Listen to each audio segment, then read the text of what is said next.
Halo, jumpa lagi dengan channel YouTube saya, Dr. Juniarti Aga. Setiap menjelang bulan Desember, selalu muncul wacana soal window dressing. Ini seperti konten wajib yang ada di berbagai media. Tetapi, apakah benar setiap akhir tahun terjadi window dressing? Sebelum kita membahas lebih lanjut, mari kita simak dulu apa sih yang dimaksud dengan window dressing. Nah, untuk menjelaskan secara lebih clear, saya menggunakan bahasa yang umum saja. Window dressing itu sebetulnya ada dua jenis. Yang pertama adalah window dressing yang dilakukan oleh manajemen perusahaan dan window dressing yang dilakukan oleh manajer investasi. Window dressing itu biasanya dilakukan di kuartal keempat sekitar bulan Oktober sampai dengan Desember. Bertujuan untuk menaikkan outlook kinerja perusahaan secara grafik triwulan dalam tahun berjalan, sehingga progresnya terlihat naik. Nah, hal ini biasa dilakukan dengan melakukan penundaan kewajiban atau mengakui pendapatan yang sebetulnya itu belum terrealisasi. Dalam dunia akuntansi, hal ini kita kenal dengan accrual. Tetapi sebenarnya, ruang untuk melakukan window dressing, yaitu dengan menunda kewajiban atau kemudian menarik di depan pendapatan, itu semakin sempit dengan adanya standar yang sekarang semakin ketat.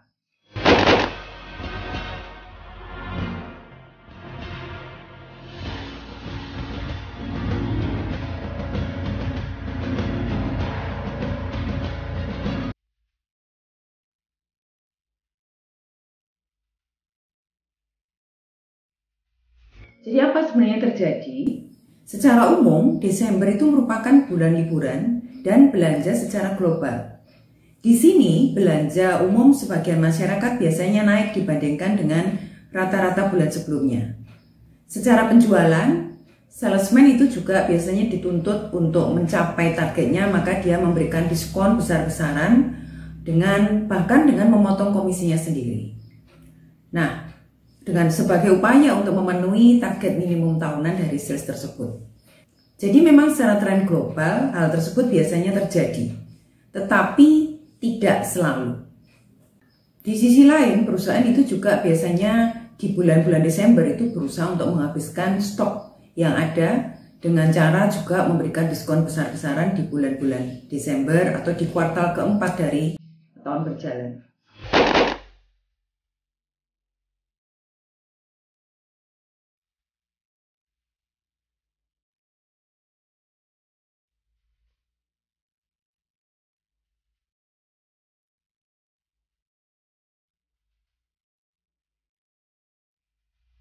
Desember 2020 sebagai masa kelam.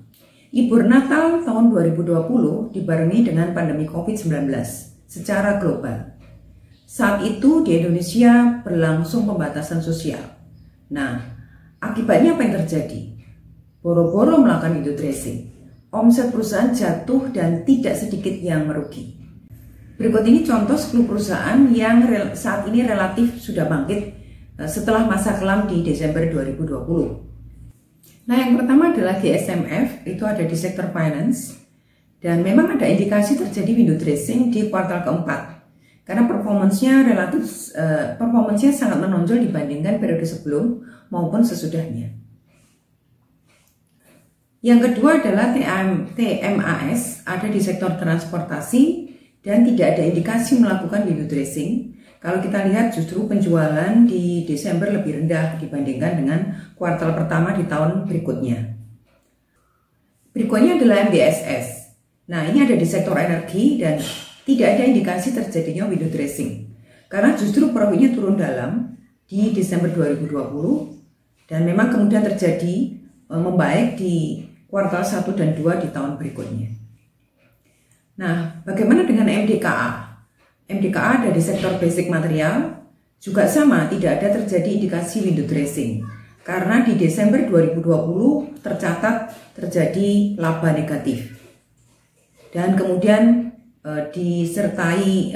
kemudian terjadi perbaikan di kuartal pertama dan kedua di tahun berikutnya. Nah, yang berikutnya adalah TIFA. TIFA ini di sektor finance juga. Dan kalau kita amati dari grafiknya, tidak ada indikasi terjadinya window dressing.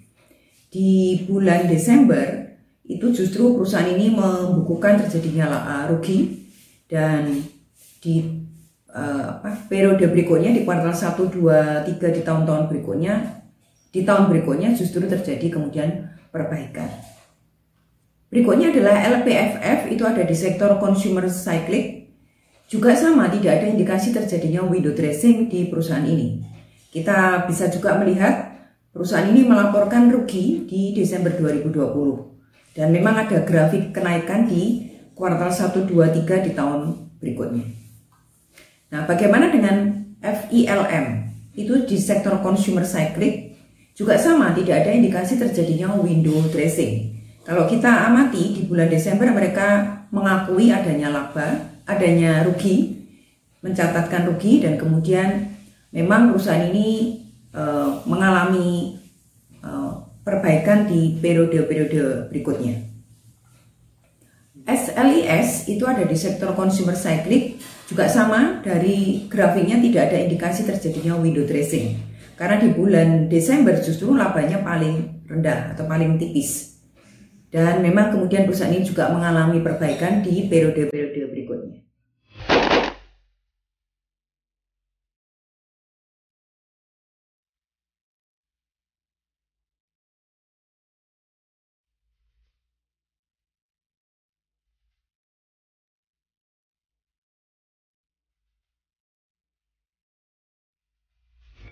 Jadi bagaimana kesimpulannya tentang window dressing di manajemen perusahaan? Nah, dari sampel yang tadi sudah saya tayangkan, itu ternyata bahwa tidak ada indikasi terjadinya window dressing secara umum untuk mempercantik laporan keuangan. Nah, karena dari 10 sampel yang diambil secara acak, itu hanya 1 yang menunjukkan adanya laporan kenaikan omset dan net profit di kuartal keempat, yaitu di GSMF, yang merupakan perusahaan yang ada di sektor finance. Tetapi 9 lainnya itu tidak ada yang terbukti melakukan window dressing. Nah,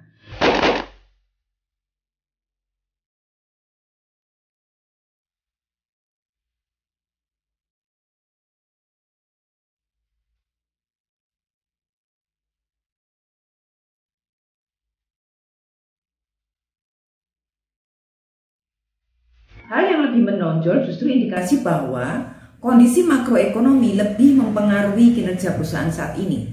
Hal ini menarik karena jarang sekali analis yang juga akademisi yang memasukkan variabel ekonomi makro ini sebagai variabel penelitian dalam mengukur kinerja perusahaan. Banyak diantaranya yang terpaku dengan angka-angka financial statement tanpa melihat bagaimana kondisi makro dan juga bagaimana pengaruh regulasi yang ada. Simpelnya begini, saat krisis atau daya beli masyarakat turun, maka sebagus apapun perusahaan ini dikelola dan seefisien apapun proses produksi yang terjadi, jika omset tidak bisa memenuhi biaya pokok, maka tentu perusahaan akan kesulitan untuk mendapatkan profit. Begitu juga dengan prospek bank digital terkait perubahan regulasi dan landscape perbankan. Dalam hal ini, financial statement tidak bisa dibandingkan angka per angka. Karena investor, khususnya investor strategis, akan lebih melihat bagaimana prospek perusahaan ke depan. Itulah sebabnya perusahaan-perusahaan raksasa mau mencaplok bank-bank kecil dengan sangat mahal, bahkan ketika net profitnya negatif. Oke, kembali ke window dressing. Nah, kita harus kembali pada analisis fundamentalnya. Seperti yang pernah saya paparkan di video-video saya berikutnya, ada seri fundamental, mungkin bisa dilihat ini linknya di pojok kanan atas. Nah, saya selalu mengatakan bahwa perhatikan pertama adalah corporate action, kedua bagaimana kemudian sektornya, dan ketiga baru perhatikan bagaimana kondisi fundamental perusahaan tersebut. Nah, kita tidak perlu terpengaruh cerita tentang window dressing, apalagi percaya dengan ramalan-ramalan bank-bank besar akan naik 20% di akhir Desember. Walaupun beberapa perusahaan masih terindikasi dijalankan dengan tidak bagus, tetapi sebagian besar perusahaan-perusahaan yang ada di Bursa Efek Indonesia pasti sudah menjalankan kaidah pedoman standar akuntansi yang responsibel. Nah, jadi utak-atik laporan keuangan itu akan lebih sulit dilakukan sekarang ini. Di mana juga di era digital, transaksi itu akan otomatis tercatat. Sehingga kemudian upaya-upaya melakukan window dressing itu sudah makin sempit.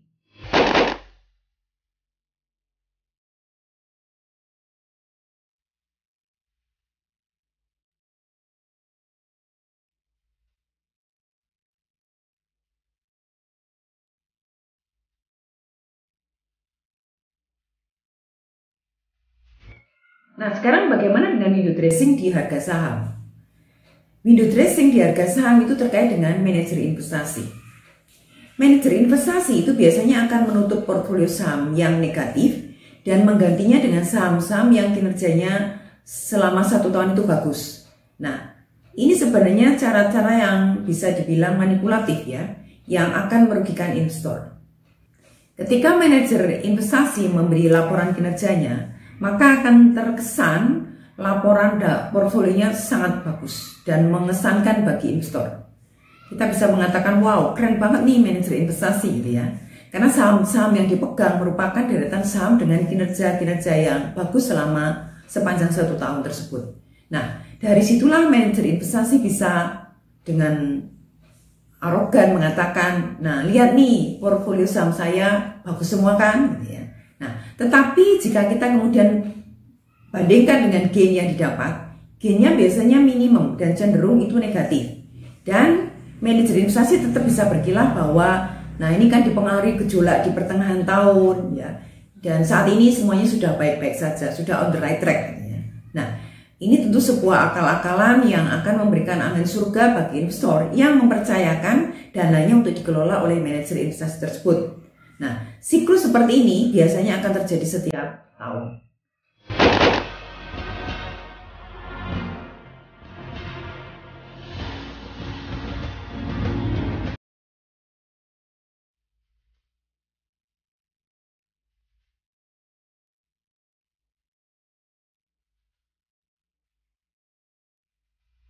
Tetapi memang tidak semua manajer investasi akan berperilaku demikian.